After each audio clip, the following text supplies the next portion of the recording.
Major League Baseball needs to take a good hard look at how wins are awarded to pitchers, more specifically, the starting pitchers. As it stands right now, starting pitchers must complete 5 full innings and their team must have the lead in the game when they depart. Let's start with the first part of that equation, the 5 innings. The official scoring requirement is decades old, and in today's game of specialty bullpens and lefty righty matchups, not to mention pitch count restrictions, Major League Baseball should put this under the microscope. The second part of the equation is the lead and eventual win. This requirement is so indiscriminate of the actual contribution of the pitcher, it's laughable. But we'll get into that later. Using a hypothetical example of, let's say, Miles Michaelis, he starts a Cardinals Cubs game. He pitches into the fifth inning, and the score is 0-0. His pitch count is setting at 81 with, let's say, 2 outs. So his innings count is 4 2/3 innings. He gives up a hit. A lefty's coming to the plate, so the manager, Ollie Marmol, decides he wants a lefty. So he gets Packy Naughton out of the pen to take over. The lefty gets the out. The Cardinals go on to score in the bottom of the fifth. Naughton leaves the game in the seventh, and the rest of the bullpen finish the game, and the Cardinals eventually win the game 1-0. By official scoring rules, Packy Naughton is the winning pitcher because Michaelis didn't complete 5 innings.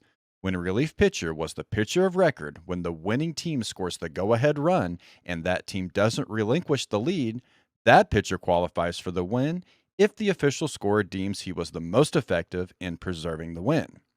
Now, how in the world does that make sense? Other than that's how scoring's always been done. I've yet to find a reasonable answer. Now let's take a look at the aforementioned laughable requirement for a win.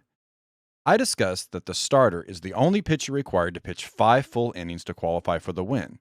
So let's take a peek at why a reliever being awarded a win is the most ridiculous hypothetical, and you know what? It happens more often than you think. We'll use the previous hypothetical game when Michaelis leaves the game and Naughton relieves, and the Cardinals take the lead in the bottom of the fifth inning, which makes the score 1-0 Cardinals. Let's now say Ryan Helsley takes over in the top of the ninth, and the Cubs score 2 runs to take the lead 2-1. Helsley has blown the save, but the Cardinals hit a 2-run homer in the bottom of the ninth to win the game. Guess who gets the win? That's right, Ryan Helsley. The man who blew the save gets the win. Why? Well, he was the pitcher of record when the winning team took the lead that they didn't relinquish. Now, before someone in the comments section jumps in and says, well, actually, there's a clause where the official score can deem a relief pitcher's appearance brief and ineffective and not reward them a win. Yeah, it's there, but no one ever uses it. There's no official score that wants to rock the boat, and, they want the most concrete way to determine whether there's a win or not. So, what can be done, and should anything be done? Considering we have decades of pitching records in the books, is it fair we change anything? I'm not the man to answer that question, but I feel giving the official score more power to make the decision on awarding a win is a good start. In the first hypothetical game that we talked about, I think it would probably represent the game's result more if Michaelis was awarded the win.